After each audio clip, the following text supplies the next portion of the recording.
Dwight Howard, born 8th of December 1985 in Atlanta, was once known as one of the best big men in the league.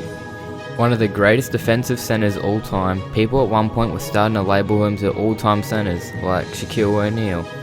But in 2012, before going to the Lakers, Dwight had back surgery, and pretty much from that point on, his career's been on a downward slope. So why do I think this will be a good move now, in the year 2019? Well, I'm going to talk about that and much more in the vid, so let's get into it. And just before we actually do get into the video, if you do go on to enjoy it, please hit that like button, hit that subscribe button. We're currently on like 199 subs and we could be on 200 subs when this goes up. If not, please sub to your boy if you enjoy it. Least I can ask you to do is like it. Let's get into the video now.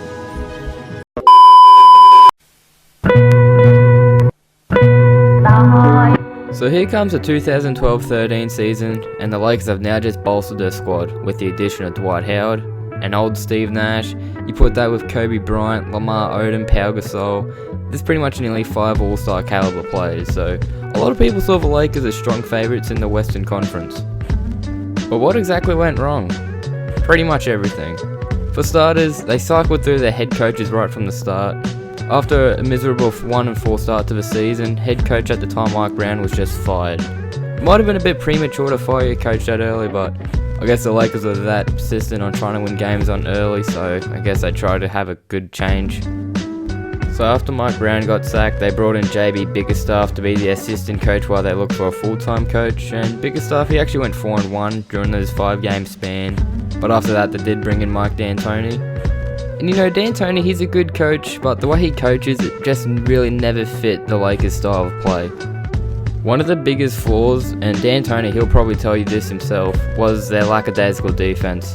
From his first game as coach on November 21st against the Brooklyn Nets, the Lakers ranked a woeful 20th in defensive efficiency.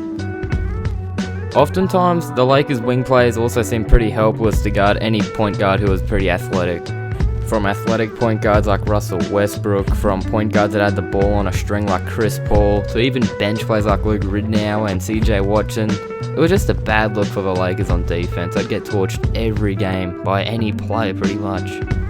Even having a 3-time Defensive Player of the Year, Dwight Howard, they just couldn't provide an answer on the defensive end. The defensive efficiency did end up improving as the months went on through, and this was probably due to D'Antoni's defense is starting to settle in now, because we're now March 2013, Dwight's getting healthy. March 2013 they ranked 9th in defensive efficiency, so they were improving each month, but wasn't enough. Like, the league didn't fear the Lakers like they feared the Heat, or the Oklahoma City Thunder, or even the San Antonio Spurs. Like, before the season started, everyone thought the Lakers were favourites, but come game time, they just didn't show up. Another big issue was the team. They already had one big ego in Kobe being Bryant, but then they go on to add another big ego in Dwight. Things were never going to look good from the start. According to Steve Nash, in an interview in 2014, Nash said about their relationship with Dwight and Kobe, "I think everyone could see it was going to be tough from the start. As the season went on, I think Dwight didn't hide the fact that he didn't like it. You've either got to decide, I don't like this, so I'm going to say I don't like it and move on, or you could just eat it." And you could tell that he wasn't committed to moving on. He was stuck in I'm stuck and I don't like it mode. So just by those words, things seemed pretty rough from the start, and Dwight still had a lot of maturing to do. The Lakers did end up making the playoffs with a 45-37 record, but would eventually get eliminated in the first round to the second seed Spurs in a 4-0 sweep. So after that season, Dwight signed with the Houston Rockets, thus ending the big joke that was that Lakers team. From title contenders to just an outright mess. But what if I told you Dwight signing for the Lakers in the year 2019 would be a good thing?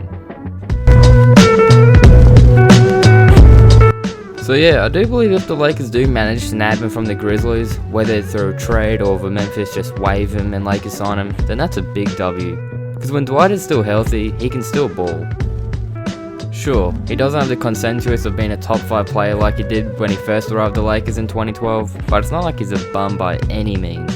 In his last healthy season with the Hornets in the 2017-18 season, Dwight averaged 16 points, 12 rebounds, and nearly 2 blocks a game. So the potential is certainly there for him to still be a decent center, whether through a starter or even as a decent backup big. If I had to pick between my starting center between JaVale McGee and Dwight Howard, I would pick Dwight Howard, but that's just going off how healthy he was at the Charlotte Hornets and how he performed there. So after his recent buttocks injury, maybe JaVale is a better option at center. We'll just have to wait and see how it goes, I guess. Dwight now being 34, he is definitely a much mature player than what he was some odd 7 years ago, and he acknowledged that himself. A few months ago, Dwight had an interview where he was talking about how he was mentally at the Lakers and how he had much more maturing to do. I loved my time in LA, despite the situation with Kobe and the things that, it seemed like me and him had problems with.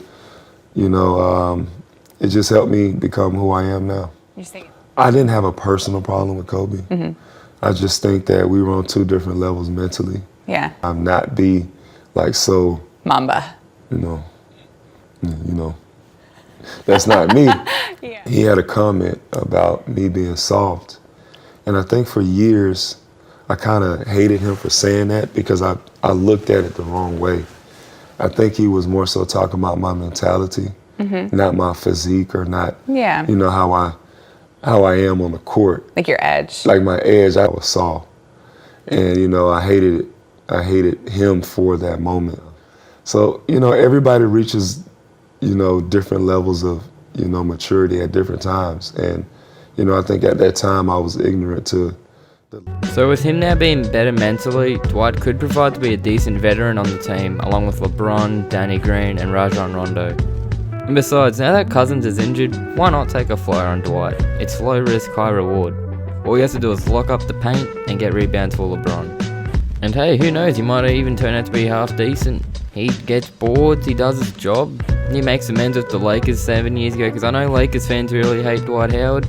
But hey, if he comes and does a good job, maybe he'll earn your respect back, so maybe it's worth it. And if he does that well and the Lakers perform well as a team, then hey, they can secure their first postseason since, well, the last time he was at the Lake Show in the 2012-13 season, so hey, maybe Dwight Howard's a good luck charm. You never know.